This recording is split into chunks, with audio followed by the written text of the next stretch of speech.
A monk in a candlelit scriptorium dips his quill, and with one stroke he can steal a village, a forest, a river toll, and even rewrite who gets to command kings, because the Middle Ages didn't run on armies first, it ran on paper.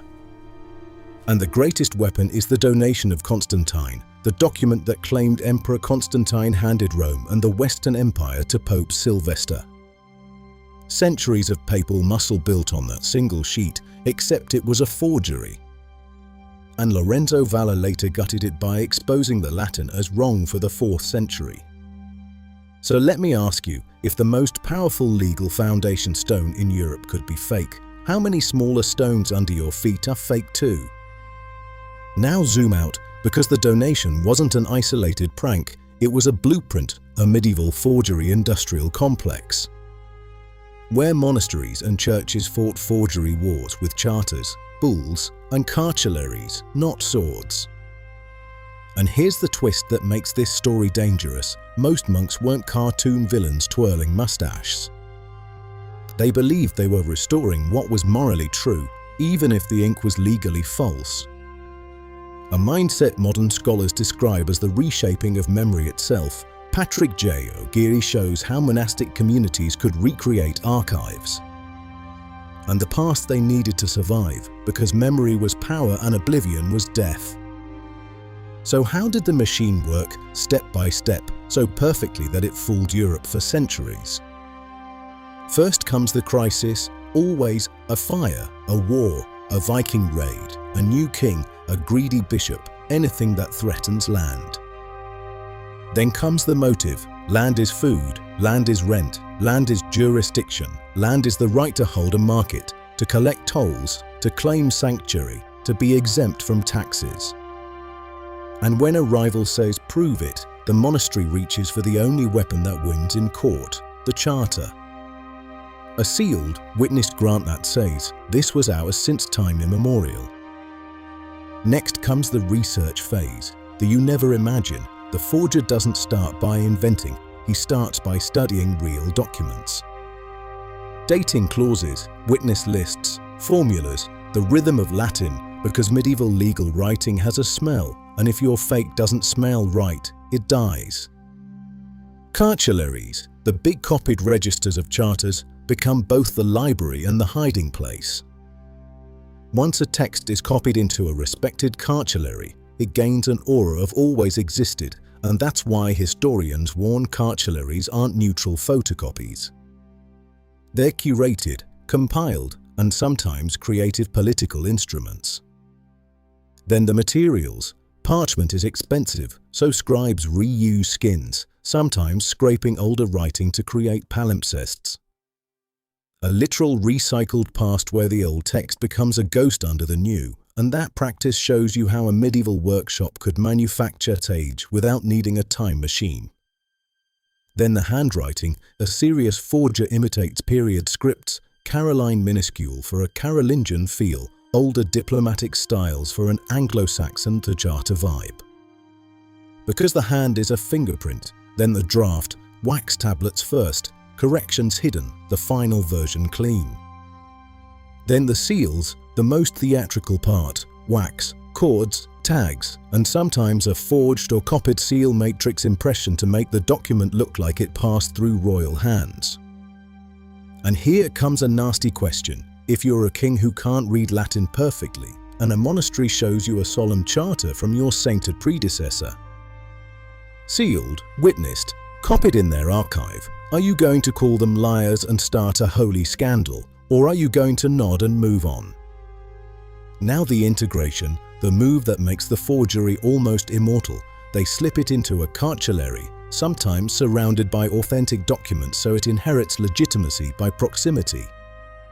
Like hiding a poison needle inside a stack of real needles, and then deployment, lawsuits, boundary disputes, exemptions, jurisdiction fights.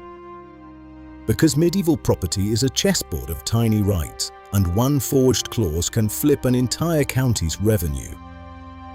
And that brings us to the big showcases, the boss fights of the forgery wars, starting with the donation itself, which later gets packaged into an even larger weapon, the Pseudo-Isidorian Decretals, a 9th century collection of forged papal letters that made early popes look more powerful, and, crucially, made bishops and Rome more insulated from secular control. Cambridge's legal history scholarship notes how the forgeries were presented in ways that made detection hard, and how they circulated widely and shaped canon law debates for centuries.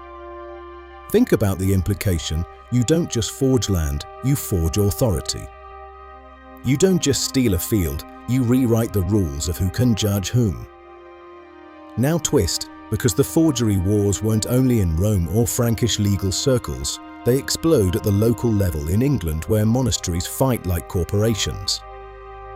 And the paper trail becomes a battlefield. Take Westminster, where documentary scholarship catalogues a cluster of charters in the names of kings like Offa, Edgar, Evald, and Edward the Confessor, with evidence linking major forgeries to Osbert de Clare, Prior of Westminster. This is not random fraud, it's a strategic program to defend independence and privileges by manufacturing deep antiquity. Ask yourself, why would a monastery risk sinning with a lie? Because losing a jurisdictional fight could mean losing the right to appoint officials. Losing rents, losing immunity, slow institutional death, and if your rival shows up with documents, you either match them or you're erased. Then there's Glastonbury, a masterclass in crisis forgery economics. After the catastrophic fire of 1184, pilgrim traffic drops, rebuilding costs rise. And suddenly, how convenient, the monks announce the discovery of King Arthur's grave in 1191 with an inscribed lead cross, a story reported early by Gerald of Wales. Modern institutional research on Glastonbury's myths explains how that find fueled interest and how historians dismiss authenticity as a publicity-driven stunt. That's not just a forged sheet, it's a forged reality that prints money through pilgrims. And here's the next twist: they didn't only forge charters, they forged stories to make the charters feel inevitable. Because in medieval courts and communities, narrative is evidence. So that forgery machine isn't one act, it's an ecosystem: scriptorum labor, archival curation, hagiography, local rumor, solemn ceremony. Cartularies as proof books, seals as theatre, and legal jargon as camouflage. Even the very format of documents, dating clauses, witness lists, boundary perambulations, becomes a weapon.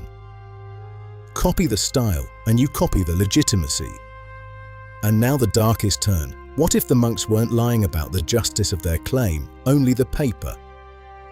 That's the logic of pious fraud. God knows this land is ours, the parchment is just catching up.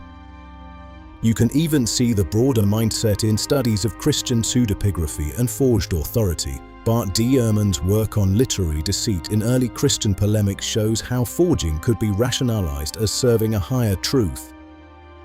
A mentality that echoes later medieval documentary culture even when the genres differ. But then, why did the machine eventually crack?